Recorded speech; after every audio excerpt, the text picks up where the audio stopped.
بیماریاں دو قسم کی ہیں، ظاہری بھی ہے اور باطنی بھی ہے۔ ظاہری بیماریاں جو امراض کی شکل میں ہمارے سامنے ہے، اور باطنی بیماریاں بھی ہمارے سامنے ہیں۔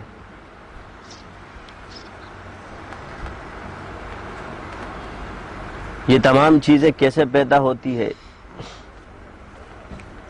کہیں نہ کہیں انسان ایسی کمزوری کر جاتا ہے جس کی وجہ سے وہ بیماریوں کے اس میں آ جاتا ہے، رگڑے میں۔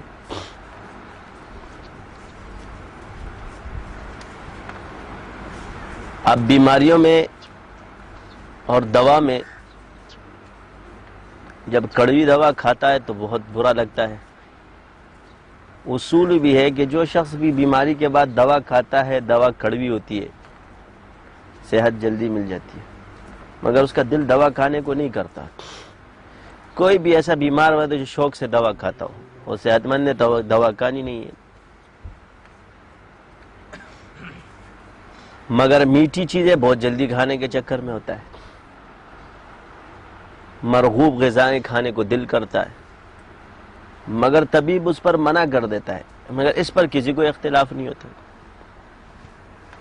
کیونکہ ظاہری چیز ہے، اس کی صحت کا جو ظاہر ہے وہ موقوف ہے، اور باپ بھی منع کرے گا، بھائی بھی منع کرے گا، حکومت بھی منع کرے گی، سب منع کریں گے، ماریں گے بھی۔ مگر جو بیماریاں باطن سے تعلق رکھتی ہے، اس کے طبیب اگر منع کرے تو اس پر اعتراض شروع ہو جاتا ہے۔ یہ گناہ بڑا میٹھا لگتا ہے انسان کو، مگر زہر جتنا بھی میٹھا ہو جائے وہ جان لیوا ہی ہوتا ہے۔ اگر مٹھائی کے اندر ایک دو قطرے زہر ملا کے بندے کو کھلا دو نا تو بچے گا نہیں، اس کے بدن کو کھا جائے گا۔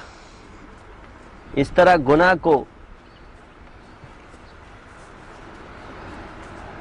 شوق سے کرنا، مٹھاس تو ہے اس میں،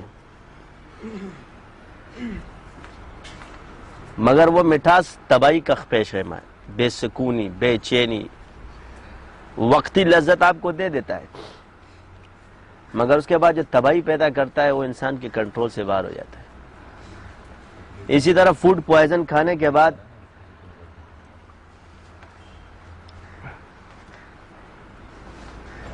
انسان اپنی صحت کھو دیتا ہے۔ فوڈ پوائزن کس کو کہتے ہیں؟ کہ وہ زہر آہستہ آہستہ آہستہ اس کو کھا جاتا ہے، بیماریاں اس کے اندر وجود ہو جاتی۔ اسی طرح بعض گناہ بڑے میٹھے میٹھے انداز سے آتے ہیں، اس کو بیان کرتے ہوئے بڑا میٹھا میٹھا لگتا ہے، مگر وہ روح کو تباہ و برباد کر دیتے ہیں۔ ایسے میٹھے گناہوں کو باطنی گناہ کہتے ہیں۔ یعنی وہ باطنی گناہ کیا ہے؟ کفر کرتا ہے بڑے میٹھے میٹھے انداز سے، شرک کرتا ہے بڑا میٹھا میٹھا لگتا ہے، اس کو مزہ آتا ہے، اس کو جھوٹ بولتا ہے، بولنے میں بڑی مٹھاس محسوس ہوتی ہے، اس کو غیبت کرتا ہے، تہمت لگاتا ہے، یہ میٹھے گناہ ہیں۔ کیا ہے؟ جن میں احساس نہیں ہوتا۔ کڑوے گناہوں میں فوراً احساس ہو جاتا ہے۔ دیکھو میٹھی دوا کھانے میں احساس نہیں ہوتا کہ یہ دوا ہے یا چینی ہے، مگر کڑوی دوا کھانے میں فوراً احساس ہو جاتا ہے کہ یار اب دوائی میں نے کھائی ہے۔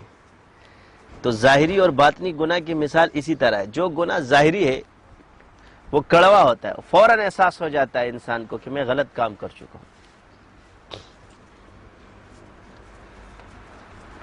مگر بعض گناہ ہمارے اندر ایسے سرایت کر گئے کہ اب ہم اس کو میٹھے میٹھے انداز سے بیان کرتے ہیں، اور اس کا جواب بڑا اچھا لگتا ہے، دوسروں کے عیب نکالنا، مگر اپنی کمیوں پہ نظر رکھنا بہت مشکل ہے۔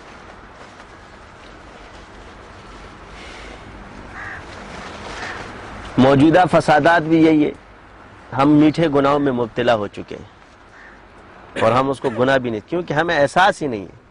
ہم سمجھتے ہیں جو ہم کھا رہے ہیں